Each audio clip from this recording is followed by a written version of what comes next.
왜 그걸 엄마를 탓해? 엄마는 피해자인데. 그런 사기를 대체 왜 당해? 바보도 아니고. 요새 보이스피싱 사기 수법이 얼마나 진화해 가고 있는데 누구라도 당할 수 있는 일이라고. 내가 누가 보내는 링크는 누르지 말라고 그렇게 얘기했잖아. 내가 말할 때는 들은 척도 안 하더니. 가해자가 나쁜 거지 당한 사람은 죄가 없어. 괜찮아, 엄마. 엄마 잘못이 아니야. 내가 죄인이다, 죄인이야. 다 필요 없고 그냥 죽을란다. 엄마 왜 그래? 엄마 사위가 다 해결해준다 그랬으니까 걱정하지 마. 내가 그 돈을 어떻게 받아? 너네가 고생해서 번 돈을. 경찰은 뭐래? 일단 신고는 했는데 아마 이런 사건이 많아서 돈을 돌려받기는 쉽지 않을 것 같대. 뭐라고? 그럼 우리 재산 한 푼도 못 물려받는 거야? 넌 이 와중에 재산 타령이냐? 엄만 왜 그걸 잘못 눌러가지고 이 사단을 만들어요? 그거 다 우리 돈 될 건데. 누나도 솔직히 재산 물려받을 거 생각하고 있었잖아. 내가 너 같은 줄 알아? 그런 소리나 할 거면 얼른 집에 나가. 그 돈이 어떤 돈인데? 나랑 니네 엄마 먹을 거 안 먹고 옷 사 입을 거 안 사고 그렇게 모은 피 같은 돈이야. 이제 좀 편하게 노후 보내나 했는데 완전 물거품 됐다고. 나랑 니네 엄마 몸도 안 좋은데 죽을 때까지 일도 못 쉬게 생겼어. 당장 내일부터 폐지라도 주어야지. 아빠 그만 좀 해. 살다 보면 이런 일도 있고 저런 일도 있는 거잖아. 이번에 액땜 크게 했다고 생각하고 앞으로 같은 실수하지 않으면 되지. 그리고 아니 내가 도와줄 테니까 절대 안 좋은 생각은 하지 마. 아이고 내 팔자야. 경기도에 사는 70세 김경임 할머니. 할머니는 얼마 전 스미싱 사기에 당해 모아놓은 노후 자금을 전부 잃었습니다. 할머니는 혼자서 일을 해결해 보려 하다 결국 일이 악화돼 가족들에게 사실대로 토로했습니다. 사실 이것도 딸이 할머니의 안색을 보고 추궁한 끝에 알게 된 것이었습니다. 그렇게 김 씨가 최근 당했던 사기에 대해 다 밝히자 가족들은 모두 다른 반응을 보였습니다. 남편은 김 씨를 나무라기 바빴고 아들은 재산 물려받지 못할 걱정만 하고 있었고 딸만이 김 씨에게 괜찮다고 위로를 해줄 뿐이었습니다. 딸은 사실 김 씨가 잃은 돈을 줄 형편이 아니었지만 엄마가 정말 안 좋은 선택이라도 하게 될까봐 일단 잃은 돈을 다 해결해 주겠다는 선의의 거짓말을 해야 했습니다. 아니 평소에 그렇게 의심 많은 사람이 왜 그런 사기를 당해 대체? 아직도 김 씨의 남편은 분이 안 풀렸는지 그만하라는 딸의 말에도 자기 할 말을 했습니다. 사실 아버지의 말처럼 김 씨는 평소에도 의심이 많은 사람이었습니다. 살면서 사기라는 것을 한 번도 당해보지 않은 사람이었고 주변에 사기당하는 사람이 있으면 그 사람을 바보라고 칭하며 혀를 차기도 했습니다. 하지만 이번 사기꾼의 수법에 김 씨는 꼼짝없이 당하고 말았습니다. 사기를 당한 그날은 정말 운도 따라주지 않았습니다. 그렇게 김 씨는 며칠째 밥도 먹지 못하고 피해자임에도 죄인처럼 생활해야 했습니다. 이런 김 씨에게는 어떤 사연이 있었을까요? 지금부터 김 씨의 사연을 들려드리겠습니다. 김 씨는 어린 시절 일남 이녀 중 막내로 부유하지도 가난하지도 않은 집에서 자랐습니다. 김 씨의 아버지는 작은 땅에 농사를 짓고 있었는데 워낙 토지가 좋아 농작물들이 잘 자랐습니다.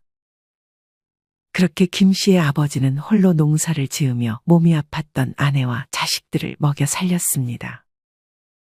김 씨 아버지는 성격이 참 순하고 사람들을 좋아했습니다. 김 씨의 어머니는 그런 남편을 걱정했습니다. 성격이 그렇다 보니 김 씨의 아버지는 다른 사람의 부탁을 자기가 손해보면서까지 들어주기도 했습니다. 그때 김 씨의 아버지는 자기가 조금 손해보더라도 다른 사람들을 도와주는 것이 당연하다고 생각했습니다. 사람이 좀 의심도 하면서 살고 그래요. 그리고 거절하는 법도 좀 배우고요. 다 좋게 좋게 생각해야지. 그렇게 김 씨가 어릴 때는 집에 큰 사건 없이 무탈하게 흘러갔습니다. 이후 김 씨는 어느덧 성인이 되었습니다. 김 씨는 원래 대학에 진학할 예정이었습니다. 김 씨의 아버지는 다른 건 못해줘도 자식들에게 교육은 무조건 지원해줘야 한다는 생각을 가지고 있었기 때문에 자식들 모두 대학에 보내줬습니다. 어릴 때 김 씨의 아버지는 자식들에게 한 번도 농사를 도와주라고 부탁한 적이 없었고 그 시간에 자식들에게 공부를 하라고 말하곤 했습니다. 김 씨와 형제들은 꽤 머리가 좋았고 모두 대학에 합격했습니다. 하지만 김 씨는 대학 진학을 포기해야 했습니다. 김 씨가 대학에 입학하기 전 김 씨의 아버지가 믿었던 지인에게 사기를 당하는 일이 벌어졌기 때문이었습니다. 아버지의 지인은 김 씨 아버지에게 재미없는 농사는 그만하고 무역회사를 같이 해볼 생각이 없냐며 김 씨의 아버지를 꼬드겼습니다. 김 씨의 아버지는 그 지인의 제안을 1년 정도 거절했지만 한 달에 한 번 김 씨네 집에 찾아와 먹을 것도 주고 잘해주었습니다. 김 씨의 아버지는 그렇게 계속 거절하다 어느 순간 미안한 마음이 생겨 지인의 제안에 거절하기 더는 힘들어졌습니다. 이 당시 무역회사가 잘 된다는 말을 뉴스에서 접했기 때문에 김 씨의 아버지도 더욱 욕심이 생기기도 했습니다.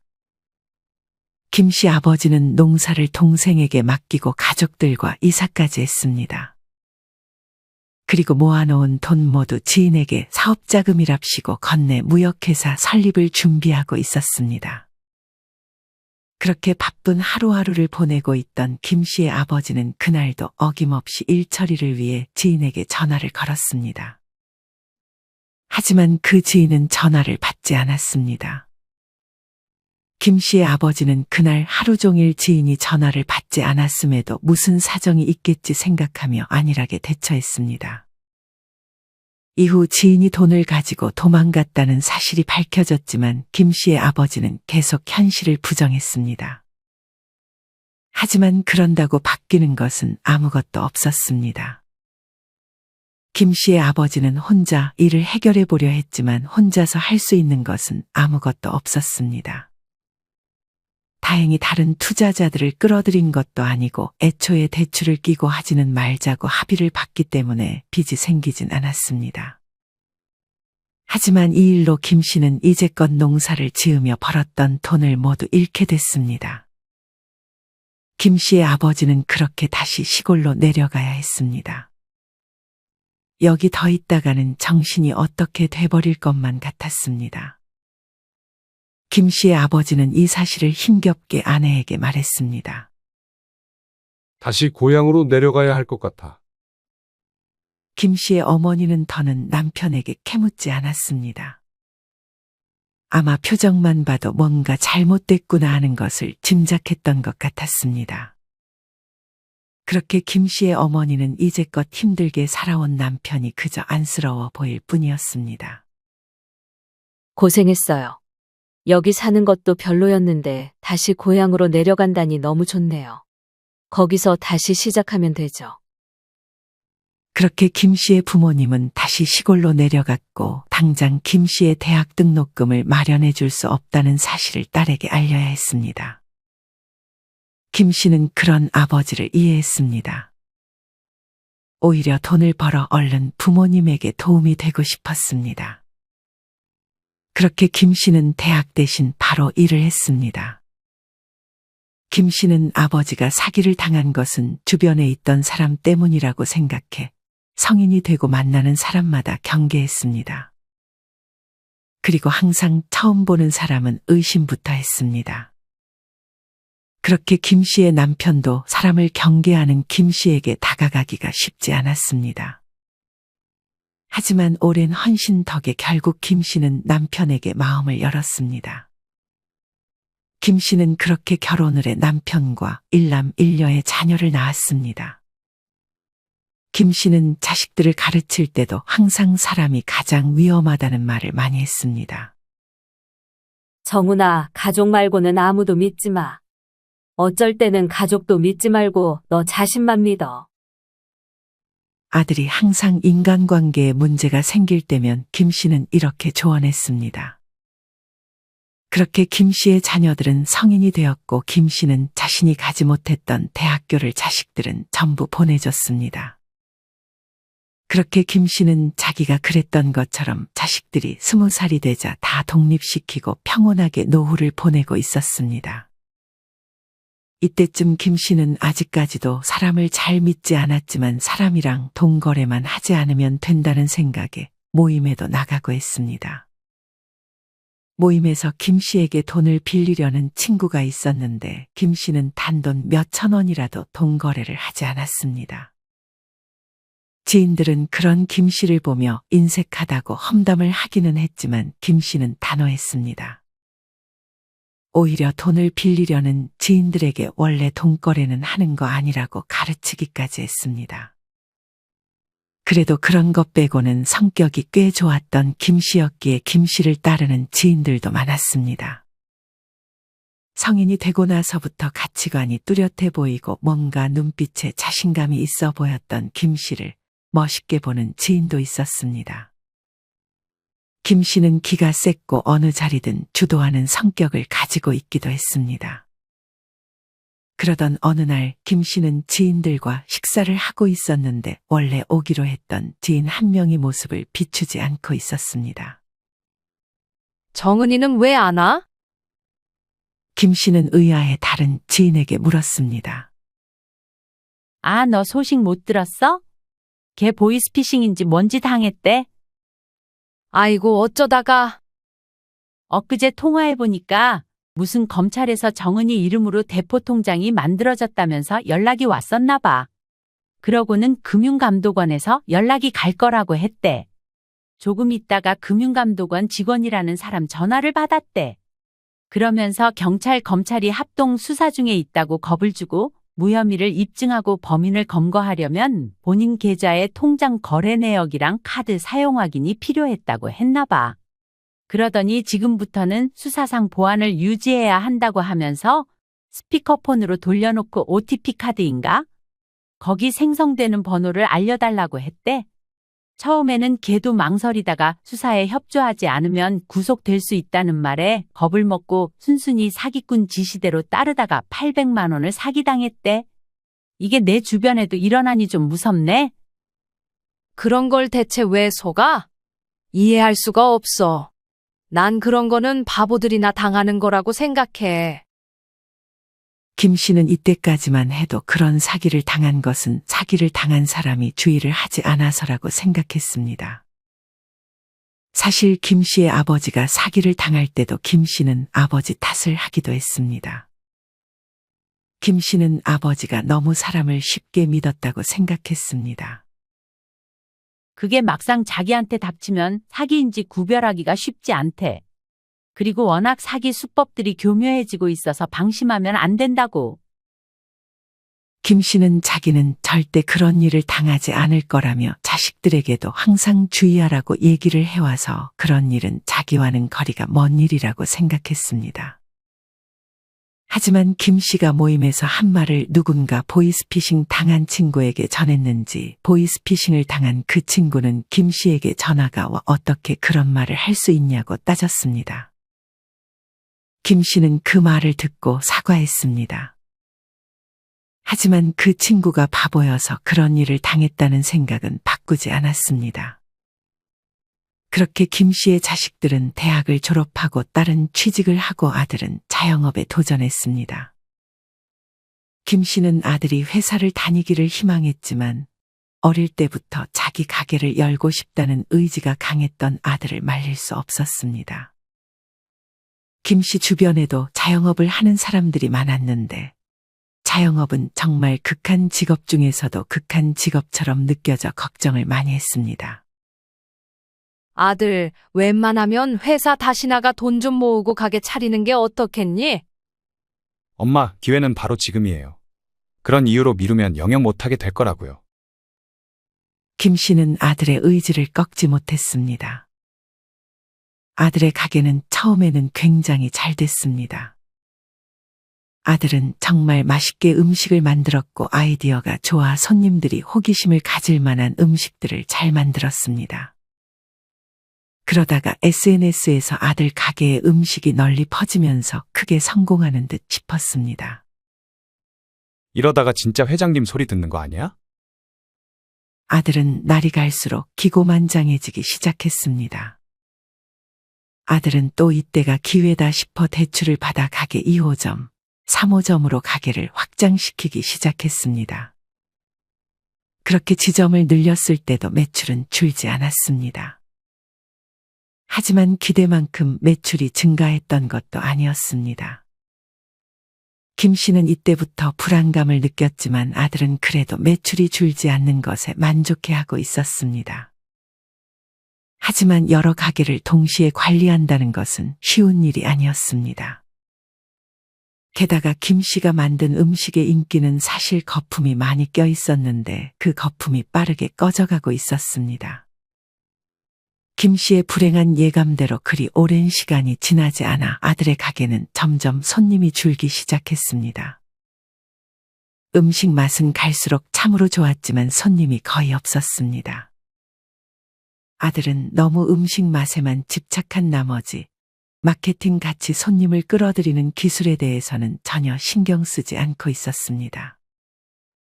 이때는 김 씨 아들도 이게 문제인지 몰랐습니다. 아들은 자기 음식에 자부심이 컸는데 장사가 잘 안 되니 크게 낙담하고 있었습니다. 결국 아들의 매출은 급감하기 시작했고 오히려 마이너스가 찍히는 달들이 생기기 시작했습니다. 아들은 결국 김 씨를 찾아왔습니다. 엄마, 할아버지가 예전에 어떤 일을 겪었는지 아는데 저 정말 돈이 너무 급해서 조금만 도와줄 수 있어요? 김 씨는 이런 아들의 부탁을 한 번에 거절할 수가 없었습니다. 김 씨는 친구는 물론 부모님에게도 절대 돈을 빌려주지 않았지만 막상 자식이 부탁하니 거절하기가 정말 쉽지 않았습니다. 하지만 도와준다 한들 문제가 해결될 거라 생각하지 않았던 김 씨는 아들의 부탁을 거절했습니다. 엄마가 돈이 어딨어? 작게 대출이라도 받아보면 안 되는 거야? 김 씨는 혹시나 자식들이 금전적인 도움을 요청하면 거절을 못할까봐 자식들에게 예전부터 돈이 없다는 말을 귀에 박히게 해왔기 때문에 아들은 그런 김 씨의 말을 믿었습니다. 요새 금리가 높아서 대출 받기도 쉽지 않아요. 일단 알겠어요. 그렇게 아들이 더 이상 연락이 오지 않으니 김 씨는 잘 해결됐나 싶어 안도하고 있었습니다. 하지만 그런 김 씨의 안도는 오래가지 못했습니다. 김 씨의 아들은 어느 날 김 씨의 부모님의 집에 다급하게 찾아왔습니다. 어머니 아버지, 큰일 났어요. 저 좀 도와주세요.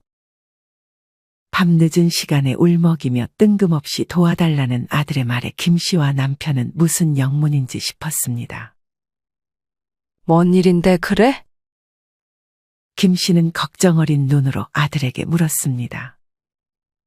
그게 실은 최근에 저축은행에서 저금리로 대출을 해주겠다는 문자가 왔었어요. 그래서 저도 돈이 급하게 필요하니까 거기 적혀있는 번호로 전화를 걸었어요. 걸자마자 우리가 흔히 듣는 은행 직원의 목소리와 말투가 들리더라고요. 그래서 정말 문자 내용 그대로 저금리로 대출이 가능하냐고 물었더니 어떤 상품이 있다면서 간단한 대출 조건만 갖추면 가능하다고 답을 하더라고요. 그러고는 신용 등급 조회를 해야 하니 다른 은행에서 대출받은 게 있냐고 물어봤는데 이전에 대출받은 게 있어서 그렇다고 답했어요. 그러고는 문자를 보낼 테니 링크를 눌러서 앱을 설치하라길래 설치를 했는데 나중에 알고 보니 그 링크를 클릭하면 악성 앱이 설치돼서 제가 어떤 번호로 전화를 걸더라도 범인한테 연결이 되는 전화가로채기 수법이더라고요. 그때는 그걸 몰랐고 당장 대출 받을 것만 생각해서 그 사람이 시키는 대로 했어요. 김 씨는 아들의 말을 듣고 있는데 한숨이 절로 나왔습니다. 아들은 침을 꿀꺽 삼키더니 말을 이어갔습니다. 그러더니 잠깐 기다려보라 한 다음 키보드 누르는 소리가 들렸어요. 진짜 은행에 전화했을 때랑 너무 똑같아서 전혀 의심을 못했어요. 이렇게까지 치밀할 줄은 정말 몰랐어요. 조금 이후에 그 사기꾼이 말을 이어갔는데 조회해보니 기존 대출건부터 일부 상환을 해야 신용등급이 좋아져서 그때부터 낮은 금리로 대출을 받을 수 있다고 그러더라고요. 지금 바로 전에 대출 받은 은행에 전화해서 상환 절차를 진행하라는 말에 당장 끊고 해당 은행에 전화를 걸었죠. 하지만 제가 악성 앱을 설치하는 바람에 은행 고객센터에 전화를 걸어도 결국은 범인한테 전화가 연결돼 버렸던 거예요. 그렇게 전화를 했는데 오전에 제 가게로 오겠다 그러더라고요. 그때 현금 준비해서 주면 된다고. 너는 현금을 준비해서 달라는 말에 의심도 안 했어? 그때는 제가 뭐에 홀렸었나 봐요.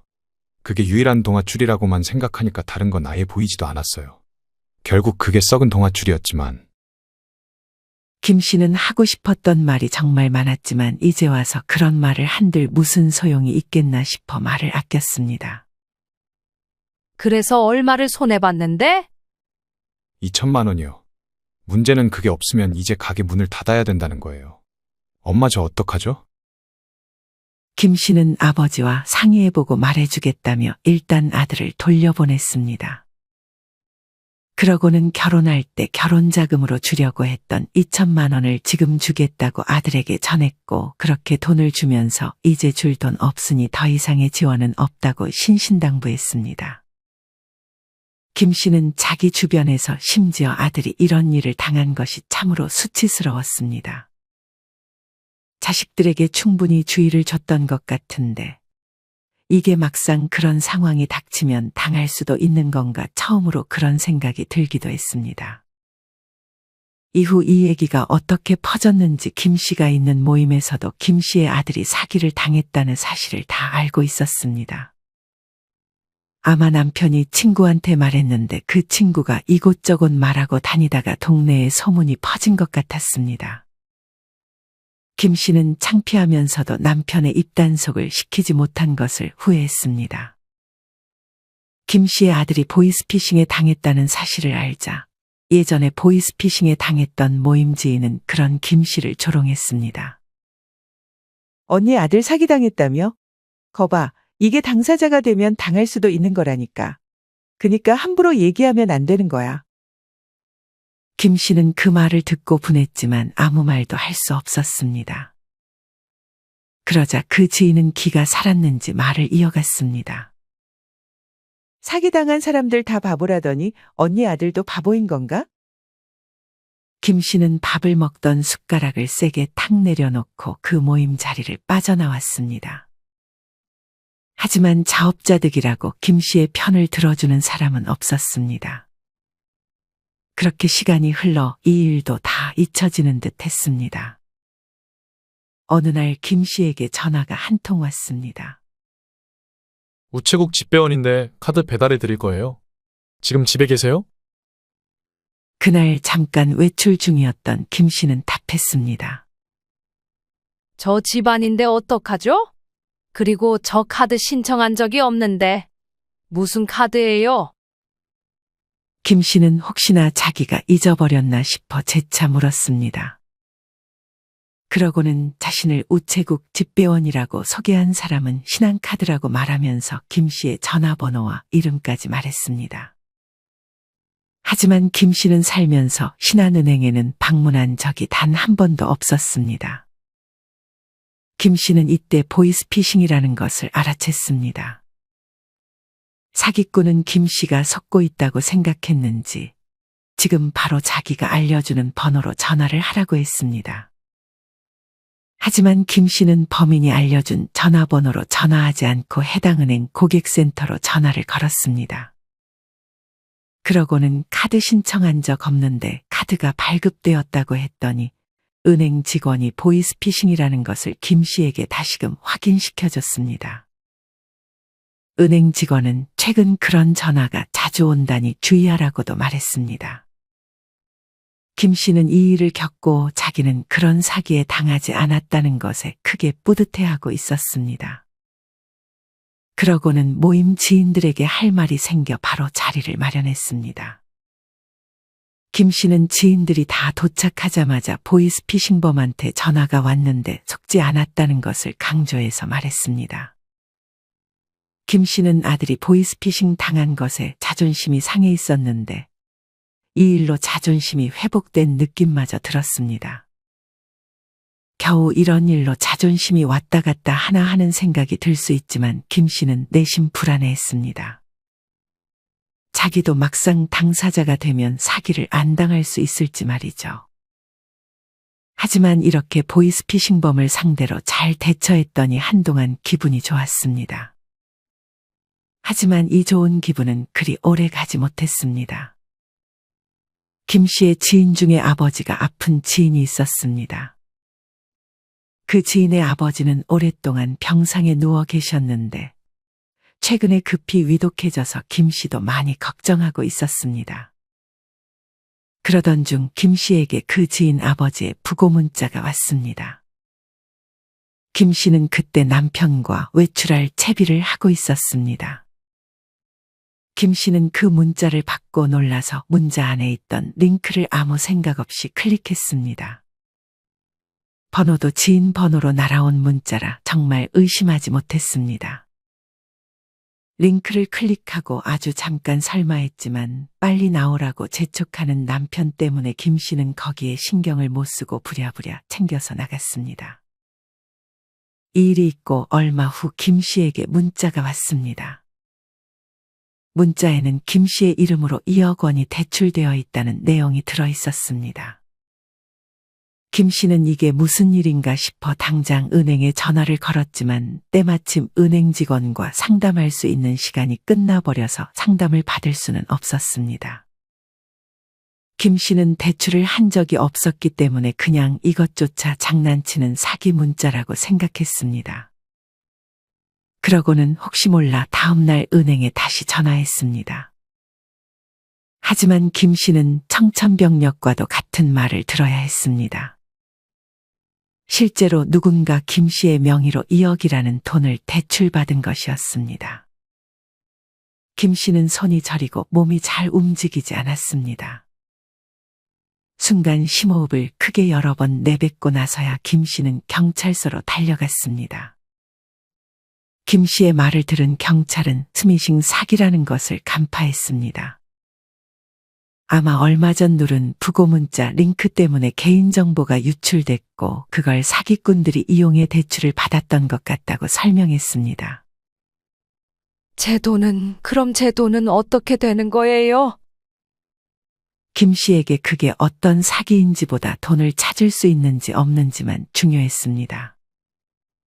경찰은 망설이더니 일단 최선을 다해보겠지만 돈을 받을 수 있는지는 확실하지 않다고 말했습니다. 김 씨는 그 말을 듣고 좌절했습니다. 김 씨에게 그 돈은 거의 전 재산이나 다름없었습니다. 전 재산이 2억이었는데 대출이 2억이면 이자를 쳤을 때 오히려 빚이 생긴 셈이었습니다. 지금 사는 집과 남편이 연금을 조금 받고 있었지만 얼마 되지 않았고 모아왔던 돈은 나중에 노후 자금으로 쓸 생각을 하고 있는 목돈이었습니다. 김 씨는 지금 사는 집을 팔아야 하나 하는 생각도 들었습니다. 김 씨는 어찌해야 하나 싶었습니다. 하지만 당장 김 씨가 할 수 있는 것은 경찰의 조사를 기다리는 것뿐이었습니다. 김 씨는 남편과 재산을 공유하고 있었기에 남편에게도 언제까지 속이기만 할 수는 없었습니다. 김 씨는 남편에게만 말하려고 하다가 자식들에게도 이 사실을 알려야겠다 싶어 자식들도 집으로 불렀습니다. 부모가 처한 상황을 알려주고 자식들을 도와줄 수 없다는 것을 알려주기 위함이기도 했습니다. 김 씨는 자식들에게 말하기 전에 남편에게 하루 일찍 미리 말했습니다. 남편은 그 말을 듣자마자 김 씨를 나무라기 바빴습니다. 김 씨는 그냥 자식들이 있을 때 남편에게 같이 한꺼번에 말하는 것이 나았겠다 싶었습니다. 남편은 다음날 자식들이 올 때까지도 김 씨를 나무랐습니다. 김 씨는 완전히 기가 죽어 있었습니다. 아들과 딸은 의기소침해 있는 김 씨를 보며 무슨 일 있냐고 물었습니다. 그 말에 김 씨는 울음이 터져 나왔습니다. 엄마, 무슨 일인데? 딸은 걱정 어린 말투로 김 씨를 위로했습니다. 김 씨는 그간 있었던 일을 다 털어놨습니다. 얘기가 끝나자마자 남편은 했던 말을 또 하며 김 씨를 나무랐습니다. 왜 그걸 엄마를 탓해? 엄마는 피해자인데. 그런 사기를 대체 왜 당해? 바보도 아니고. 요새 보이스피싱 사기 수법이 얼마나 진화해 가고 있는데 누구라도 당할 수 있는 일이라고. 가해자가 나쁜 거지 당한 사람은 죄가 없어. 괜찮아, 엄마. 엄마 잘못이 아니야. 내가 죄인이다, 죄인이야. 다 필요 없고 그냥 죽을란다. 엄마 왜 그래? 경찰은 뭐래?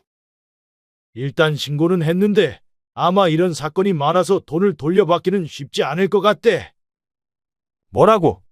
그럼 우리 재산 한 푼도 못 물려받는 거야? 넌 이 와중에 재산 타령이냐? 엄마, 뇌 그걸 잘못 눌러가지고 이 사단을 만들어요? 그거 다 우리 돈 될 건데. 누나도 솔직히 그 돈 물려받을 거 생각하고 있었잖아. 내가 너 같은 줄 알아? 너도 예전에 그런 사기 당해봤으면 엄마 마음 조금이라도 알 거 아니야? 그때 엄마도 나 위로 안 해줬어. 나도 엄마 했던 것처럼 똑같이 하는 거야. 결국 너 구해준 게 누구야? 엄마가 너한테 돈 지원해준 거 아니야? 어차피 그 돈, 내 결혼 자금으로 쓰일 돈이었다고. 딸은 그런 동생과 대화가 안 통한다는 듯 고개를 절레절레 흔들었습니다. 그 돈이 어떤 돈인데? 나랑 니네 엄마 먹을 거 안 먹고 옷 사 입을 거 안 사고 그렇게 모은 피 같은 돈이야. 이제 좀 편하게 노후 보내나 했는데 완전 물거품 됐다고.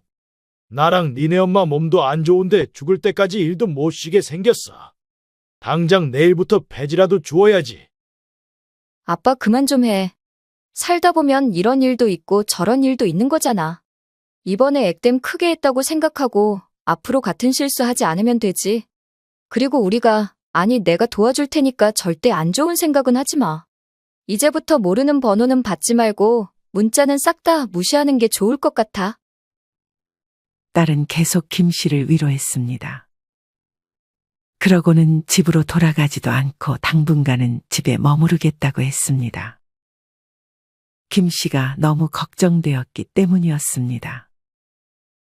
이후 결국 김 씨는 돈을 돌려받기는커녕 범인도 못 잡고 사건이 마무리되는 수순을 밟고 있다는 소식을 들어야 했습니다. 딸은 매달 김 씨에게 100만 원을 건넸습니다. 김 씨는 그 돈을 어떻게 받냐고 한사코 거절했지만 딸은 이제껏 키워준 값이라며 아까워하지 않고 돈을 줬습니다. 사위도 그런 딸의 결정을 지지해줬고 김 씨는 딸의 도움으로 힘든 일을 잘 이겨내고 있었습니다. 하지만 김 씨는 사기 후유증을 피해갈 수 없었습니다. 특히나 반복적으로 떠오르는 그날의 기억으로 인해 두려움, 분노, 슬픔, 죄책감이 자꾸만 김 씨를 괴롭혔습니다. 김 씨는 이후 작은 스트레스에도 민감하게 반응했고 불면증으로 잠을 자기가 매우 힘들어졌습니다. 한동안 김 씨는 집에만 있으면서 외출을 하지 않았고 주변에 대한 과도한 경계와 심지어 기억력까지 조금씩 떨어지는 경험을 해야 했습니다. 김 씨는 평소 재밌어 하는 TV 프로그램을 봐도 썩 유쾌한 기분을 느끼지 못하고 둔감해지기도 했습니다. 김 씨의 남편은 김 씨가 그 일이 있고 너무 뭐라고만 한 것이 미안했는지 김 씨를 위해 밥도 차려주고 가끔 김 씨를 데리고 나가 드라이브를 시켜주기도 했습니다. 이런 남편과 딸의 노력으로 김 씨는 그래도 조금씩 극복해 나가고 있었습니다. 김 씨는 딸의 권유로 집도 주택연금으로 돌렸습니다. 아들이 이 사실을 알고 또 노발대발했지만 이번에는 김 씨의 남편이 아들에게 난생 처음으로 한 소리 했습니다. 아들에게는 한없이 약했던 남편이었는데 성인이 되고 일을 하고 있어도 그 돈 내 돈 아니냐며 떼를 쓰니 남편도 그동안 참았던 화가 폭발했던 것이었습니다. 그렇게 김 씨는 딸의 생활비도 더 이상 받지 않고 연금을 아껴가며 잘 극복해 나가고 있습니다. 여러분은 이런 김 씨의 사연을 어떻게 들으셨나요? 보이스피싱과 스미싱 사기 수법이 날이 갈수록 새로워지고 진화하는 것 같습니다. 이렇게 남의 돈을 가로채는 사기는 한 사람의 인생과 한 가족의 인생을 망치는 정말 큰 범죄입니다. 얼른 이런 범죄의 형량이 대폭 늘어났으면 좋겠지만 아직까지도 이런 사기꾼들의 가해지는 처벌은 너무나 약한 것 같습니다. 여러분은 아직 이런 사기로부터 안전하다고 생각하고 계신가요? 하지만 사기꾼들은 하루 종일 어떻게 사기를 칠지만을 고민하는 사람들입니다. 이런 사람들에게 안 당하려면 우리는 절대 안 당할 거라고 생각하지 말고 미리 대비해야 합니다. 특히나 평소에 최근에 어떤 새로운 사기 수법이 발생하고 있는지 계속 살피는 것이 매우 중요합니다. 요새 가장 흔한 스미싱 기법이 문자나 메신저를 통해 악성 앱이 설치되거나 피싱 사이트에 접속을 유도하는 수법이라고 합니다. 택배 주소 오류나 공과금 고지서, 결혼식 청첩장이나 부고장, 계좌 인출 현황과 관련해서 만약 링크와 함께 메시지가 온다면 이 모든 것은 사기라고 생각하는 것이 좋습니다. 이 링크를 누르면 악성 앱이 설치될 수 있기 때문에 절대 누르시면 안 됩니다. 만약에 실수로 이런 링크를 클릭했다면 빠르게 스마트폰을 비행기 모드로 전환해야 합니다.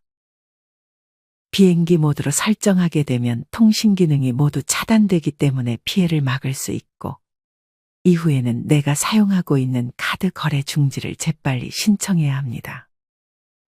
스마트폰 비행기 모드 설정 방법을 모르시는 분들은 유튜브에 스마트폰 비행기 모드 설정 방법이라고 검색한 후 따라해 보세요. 정말 간단하기 때문에 쉽게 따라하실 수 있습니다. 이런 스마트폰 해킹을 사전에 예방하려면 반드시 인증이 된 앱만 설치하고 스마트폰을 항상 업데이트 시켜주는 것이 좋습니다. 스마트폰에도 모바일 백신을 설치할 수 있는데 이것을 꼭 설치하고 자주 검사해 불필요한 파일들은 삭제하는 습관을 가지는 것이 좋습니다. 아직 이 말이 이해가 되지 않는 분들은 유튜브에 보이스피싱, 문자 스미싱 차단 방법이라고 검색 후 천천히 보시면서 따라해 보세요. 유튜브에 정말 많은 정보들이 있기 때문에 보고 따라하기 크게 어렵지 않을 것입니다.